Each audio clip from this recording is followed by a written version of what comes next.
you very much, Mr. Chairman.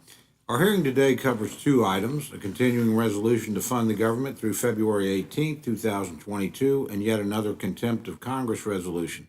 I'll discuss the contempt of Congress resolution first. Unfortunately, this resolution comes to us as a result of an inherently political process driven by an inherently political select committee. The subject of today's resolution was a high-ranking official in the Department of Justice during the Trump administration. As this committee is well aware, President Trump has initiated litigation with the Select Committee concerning the scope of its subpoenas. In the course of that litigation, President Trump has asserted questions of executive privilege. It's up to the courts to make a final determination of the scope of President Trump's privilege claims. The right to make that determination does not lie with Congress. After being subpoenaed, the subject of today's resolution appeared for a deposition and has repeatedly tried to work with the Select Committee to narrow the scope of questions that were asked and documents sought. The witness informed the Select Committee that due to President Trump's assertion of executive privilege, he could not answer questions that touched executive privilege until the courts have ruled on this question, as he should have. And to make matters worse, I understand from yesterday's business meeting of the Select Committee that the witness has agreed to appear at a deposition scheduled for this Saturday. I understand that the witness intends to plead the Fifth Amendment at this deposition, and I would remind the committee that our friend Representative Raskin, for whom I have great respect, who's a member of both this committee and the Select Committee, noted with respect to Steve Bannon that showing up to a deposition to plead the Fifth Amendment is an acceptable response to a subpoena, stating that, quote, if Mr. Bannon wants to show up and plead the Fifth Amendment because he will incriminate himself, he has that constitutional right, unquote. But not content with that result, the Select Committee now seeks to refer the witness for prosecution under criminal contempt. This is an arbitrary and punitive decision, one that seeks to punish the witness for failing to bend to the wishes of the Select Committee. It's wildly premature, given that the witness has already agreed to appear on Saturday to assert his constitutional rights, and it's nothing more than political theater and yet another distraction when the House should be focused on governing the country. I fail to see what else the witness realistically could have done under the circumstances. The witness has been engaging with the Select Committee in apparent good faith and is working to cooperate to the extent he can under the law, but is also bound by his obligations to the former president and his assertions of executive privilege.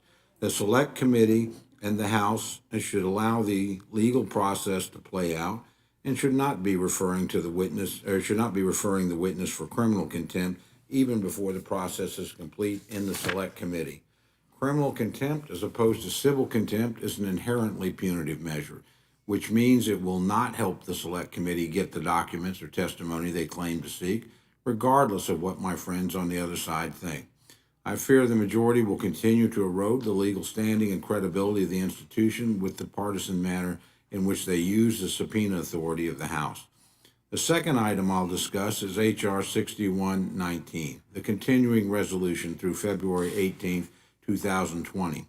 As members will recall, this is the second continuing resolution we've had to do this fiscal year. I voted in favor of the CR the last time the House considered this in good faith, assuming that the majority would actually engage with Republicans on a path forward. Instead, sadly, Democrats have only focused on their latest shiny object, the Partisan Reconciliation Bill. The ongoing efforts to enshrine partisan policies into law may satisfy their base, but they fail the American people as a whole, and they sabotage the appropriations process. Mr. Chairman, the funding of government and keeping it open is the most fundamental responsibility of Congress. We owe it to our constituents to ensure that services they need do not cease, however temporarily, because of the failure to appropriate the needed funds. Democrats currently control the White House, the House, and the Senate, and if they can corral the votes, they have the ability to pass whatever they want into law. But with that ability also comes a responsibility to govern the country. And appropriations bills can only pass in the end in a bipartisan manner. Unfortunately, it's clear that the majority has been avoiding that responsibility. Nowhere is this more apparent than with the appropriations process. Since we last passed a continuing resolution at the end of September, nothing has changed. not involving Republicans until the very last minute. I heard about this deal this morning, shortly after 8 o'clock. Is just expecting us to indefinitely support CR after CR is not a way to govern. And the failure to have any conversations about how to come to an agreement on a full year appropriations process is, in my view, indefensible. While I'm sure President Trump will be only too delighted to have his last budget continue on for almost a year after he's left office, there is real work left to be done. But perhaps what is most frustrating has been the way in which the majority has bungled reaching a relatively simple deal on this particular continuing resolution. Knowing full well that this Friday's deadline was coming up, the majority instead dithered for months on their reconciliation package. This week, finally acknowledging that real discussions needed to be had with Republicans, the majority indeed continued to twiddle their thumbs.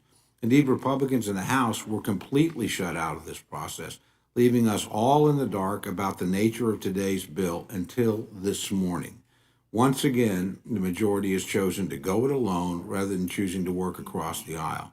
This is no way to govern, Mr. Chairman. The majority has demonstrated very clearly that they are unserious about the business of governing this nation.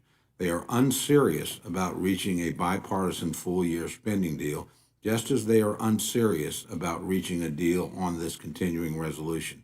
Sooner the majority gets serious about governing, the better for the country. There are real damaging consequences to these failures, both here and abroad, and I urge them to change course sooner rather than later. With that, I yield back.